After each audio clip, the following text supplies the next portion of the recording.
તમારું પાર્સલ આવ્યું હતું. હા લાવો, કેટલા રૂપિયા દેવાના? બસ ખાલી 180. મોટા ભાઈ 200 રૂપિયા લઈને આવો તો.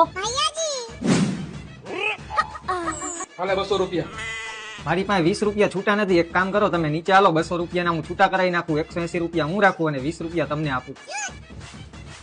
એ 20 રૂપિયા તું જ રાખજે, અમારે નથી જોતા. પણ તું જાય અહીંથી. આજ આવત છો. પાર્સલ તો ખોલીને ચેક કરી લ્યો, વળી તમે પાછળથી ખોટા હેરાન ન થાવ. એ પાર્સલમાં ગમે એ હોય એ અમે જોઈ લેહી. તમ તારા તું જાય અહીંથી. આજ આવત છો. હવે પછી તમે પાર્સલ મંગાવો ને તો મારો ફોન નંબર લઈ લ્યો, મને ફોન કરજો, હું તમારું પાર્સલ દઈ જઈશ. પણ હવે જિંદગીમાં અમે કોઈ પાર્સલ જ નહીં મંગાવી અને તારા નંબરની કાંઈ જરૂર નથી. પણ તું જાય અહીંથી. આજ આવત છો. કઈક ઠંડુ ગરમ તો પાવ. શિયાળામાં ઠંડુ ન પીવાય અને ગરમ ચા બનાવવા માટે દૂધ નથી, એટલે તું જાય અહીંથી. આજ આવત છો. પાણી તો હશે ને? પાણી તો પાઈ દો. ના, પાણી નથી ઘરમાં અને આજે પાણી આવ્યું નથી અને આવડું આ 12મું માળ હે અને જો અહીંથી ઘા કરીશ ને